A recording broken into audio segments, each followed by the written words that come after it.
Bonjour chers auditeurs de l'ODJ Média, notre internaute invité, Rachid Boufou, partage son avis et sa réflexion, dans un article qu'il a intitulé « Le repli nationaliste », qu'on écoutera ensemble dans ce podcast.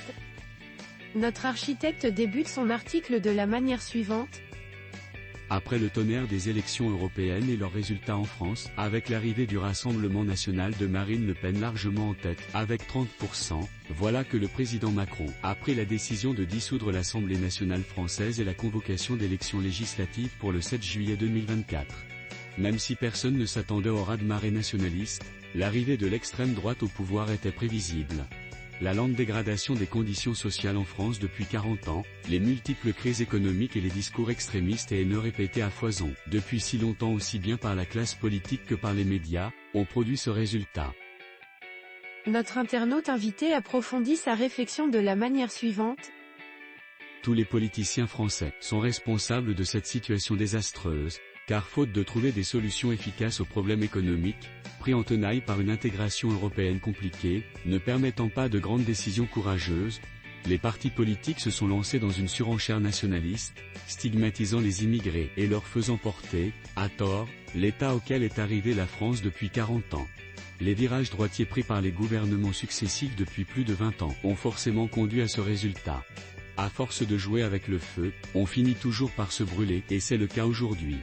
Même si Macron n'avait d'autre choix que de dissoudre l'Assemblée nationale, cela reste un pari dangereux, mais intelligent, de la part du président français. Il semble dire au peuple français, vous voulez le Rassemblement national, RN, au pouvoir? Voilà, vous êtes servi, allez-y, votez pour lui. Si le RN arrive au pouvoir, et il y a de fortes raisons de croire qu'il le sera, porté par le résultat important obtenu aux élections européennes, Macron semble parier sur une usure du pouvoir du RN dans un futur gouvernement de cohabitation. Historiquement et depuis la première cohabitation en 1986 entre le président socialiste Mitterrand et le gouvernement de droite mené par Jacques Chirac, aucun parti majoritaire n'a gagné l'élection présidentielle, qui a suivi ladite cohabitation. C'était le cas avec Chirac en 1986, Balladur en 1995, Jospin en 2002. Il y a de fortes chances que ce sera le cas avec le candidat du Front National à la présidentielle, si son parti venait à conduire un gouvernement de cohabitation. L'exercice du pouvoir use et quand on est confronté à la réalité économique du pays, les promesses de campagne fondent comme neige au soleil. Ce n'est pas une théorie politique mais la réalité du pouvoir en lui-même. Même si au niveau mondial une vague nationaliste semble éclore avec Bolsonaro, Trump, Boris Johnson ou Meloni en Italie, le réalisme politique a fait ou fera que cette vague passera comme les autres. Il y a aussi à attendre la réaction des marchés ce lundi, face à cette décision de Macron et à l'arrivée du RN en tête des élections européennes en France. La réaction des milieux financiers est importante, car quoi que l'on dise c'est le grand capital qui mène la danse et non le bon peuple qui vote. Aucun président ou gouvernement ne peut gouverner en France ou ailleurs dans le monde occidental contre le marché. Maintenant, on a vu qu'en Allemagne en 1933, c'est le grand capital allemand qui a porté Hitler au pouvoir, et non pas uniquement les électeurs. L'auteur continue de la manière suivante. Aujourd'hui de grands patrons français comme Vincent Bolloré ne cachent pas leurs affinités avec l'extrême droite, en lui donnant non seulement accès aux médias qu'ils contrôlent comme CNews ou Valeurs Actuelles, mais fait aussi la promotion d'Éric Zemmour en politique et d'un discours droitier chez Hanouna notamment. Bolloré n'est certainement que l'arbre qui cache la forêt d'un plus grand nombre de patrons français droitiers, mais qui se cache pour des raisons évidentes. Son candidat fétiche, Éric Zemmour, a déjà lancé ce soir le ton de ce que sera cette campagne législative inattendue dont le premier tour sera le 30 juin, une vague s'est levée ce soir en Europe. La droite qui gagne est celle qui se bat contre l'islamisation, contre le wokisme, contre la défense des nations. Je sais que la France suivra cette voie, cette future campagne sera certainement xénophobe et anti-islamique.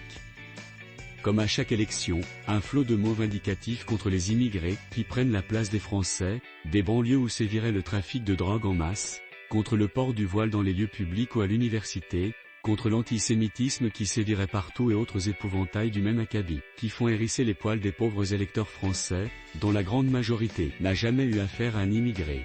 Mais c'est ainsi, le discours populiste de haine, quand il est ressassé tous les jours, dans les médias complices ou dans l'espace public par des politiciens irresponsables, finit par porter ses fruits et empoisonner l'esprit des citoyens. Toutefois, il n'est pas dit que le RN gagnera les élections législatives prochaines, car globalement, la France a toujours voté au centre droit, sauf en 1981, 1988 et 2002 et 2012 où elle a donné ses suffrages à gauche, soit à peine 4 fois sur les 25 scrutins présidentiels ou législatifs organisés, depuis 1958 et l'instauration de la VM République. Certes, l'électorat français est séduit par l'extrême droite depuis que le RN a normalisé son discours avec Marine Le Pen et a sorti un candidat propre sur lui, Jordan Bardella, avec une image savamment cultivée du gendre idéal, qui a l'air de rassurer dans les chaumières. Monsieur Rachid Bouffou enrichit son discours ainsi. Toutefois, le discours de fond n'a pas changé d'un iota. Il s'inspire toujours des logorées extrémistes du patriarche fondateur du Front National en 1972, Jean-Marie Le Pen. L'homme du point de détail et de dur à four crématoire reste toujours la référence de sa fille Marine et de toute la droite extrême en France, de cette dernière génération de politiciens de la même mouvance. C'est en cela que Macron joue son va-tout, car il n'a plus rien à perdre puisque son second mandat se termine en 2027 et qu'il n'a pas de relève à proposer. Il table donc sur une arrivée massive de l'extrême droite au pouvoir, qui risque fortement de se planter dans l'exercice du pouvoir durant les 3 années à venir, vu qu'elle n'a aucune expérience dans la gestion des affaires de l'État. Macron veut certainement voir l'extrême droite se ramasser comme la gauche après 1981. Celle-ci était venue avec un slogan tonitruant changer la vie, mais elle a surtout fini par changer sa condition matérielle et s'embourgeoiser, avant de perdre piteusement les élections de 1986, justement par manque d'expérience et par une trop grande confiance en soi, la crise économique faisant le reste. Il faut aussi observer de très près la réaction de la Grande Muette, qu'est l'armée française, où l'on a vu le discours droitier prendre de plus en plus, et certains généraux s'exprimant ouvertement contre le désengagement de l'armée française au Sahel décidé par Macron. L'auteur conclut son article en ces mots.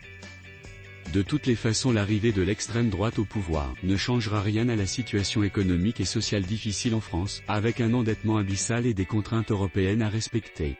Certes, l'idée d'un Frexit ou sortie de la France de l'Union européenne peut séduire un moment, un électorat qui voit que ces mots proviennent de l'Europe, mais cela reste très difficile à réaliser, vu que l'Union européenne n'a de sens que dans le puissant couple franco-allemand et les avantages qui vont avec. Donc de toute façon, malgré la défaite cuisante de son camp ce dimanche, Macron a déjà gagné la partie pour l'après 2027, car il aura un moment de répit durant la prochaine cohabitation, ce qui lui permettra de préparer sa relève. Maintenant, et sans minimiser ce qui vient d'arriver en France, l'Europe est en train de virer sec vers la droite extrême, à grands pas. Il n'y a que Poutine qui peut être content ce soir, car il va enfin être remboursé par Marine, qui a concocté un prêt russe pour mener à bien ses campagnes électorales, il y a quelques années et qu'elle n'arrivait pas remboursée. Bref, et au-delà de toute plaisanterie, dans la France des Lumières, ce soir quelqu'un a éteint toutes les lampes. Rédigé par Rachid Boufous. C'est tout pour aujourd'hui sur R212. On se dit au prochain podcast de nos internautes invités, restez à l'écoute pour plus d'actualités. Et merci de nous avoir écoutés, à très bientôt.